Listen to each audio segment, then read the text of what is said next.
Pemirsa, dampak kemarau panjang tahun 2023 mulai dirasakan terutama bagi Perumda Air Minum Tirta Sewaka Dharma. Sejak beberapa minggu lalu telah terjadi penyusutan air baku di kawasan Denpasar. Penyusutan air baku di Denpasar mencapai 15%.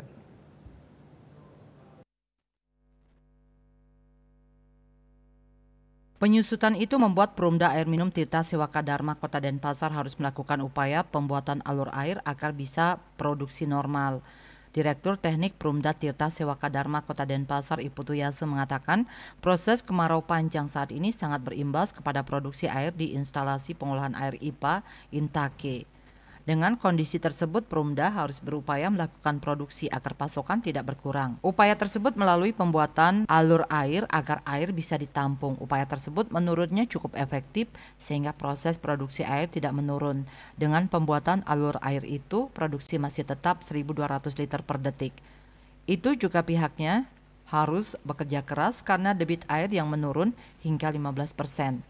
Menurut Putu Yase, beruntungnya kemarau saat ini tidak seperti tahun 2015 lalu, sebab di tahun tersebut penyusutan air baku mencapai 30%.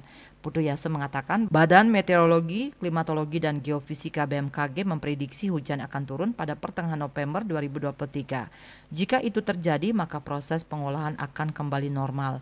Jika tidak, maka kemungkinan penyusutan akan lebih jauh lagi, bisa mencapai 25-30%. Asmara Putra, Bali.